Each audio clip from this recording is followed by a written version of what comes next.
Next we will see one more case in the exponential function, that is when base lies in between 0 and 1. Y equals to a power x and 0 is less than a is less than 1. Okay, this one. So it is lying in between, means we take a equals to 1 by 2 percentage. So that means it will give a difference. That means y becomes like this type of 1 by 2 to the power of x. We will start giving different values. When x is equals to 0, y is equals to 1. When x is equals to 1, y equals to 1 by 2.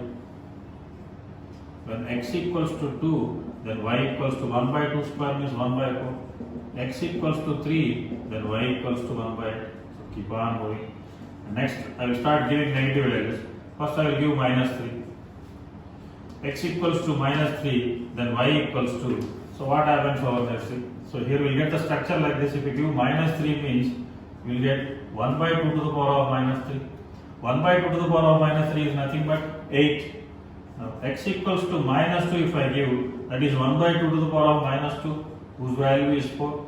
And x equals to minus 1, then y is equals to what we will get? 2. These are the values. Now what we can notice in this example, see, when I am increasing the values of x, that is first minus 1, minus 2, sorry, minus 3, minus 2, minus 1, so the least value is minus 3. When it is minus 3 we got 8, minus 2 we got 4, minus 1 we got 2, that means values are falling down, see, 8, 4, 2, and if I give 0, it is 1, so that is less than 2 only. It is 1, it is 1 by 2, it is 2, it is 1 by 2. That indicates that when we are moving along x-axis, y values are falling down. So now easily we can tell, see, when x values are increasing and y values are decreasing, then the function is called decreasing function. Then you can analyze something, a graph will come like this type, it will go in this direction. So that we will analyze, see, how the graph will be now here. So x-axis, origin and y.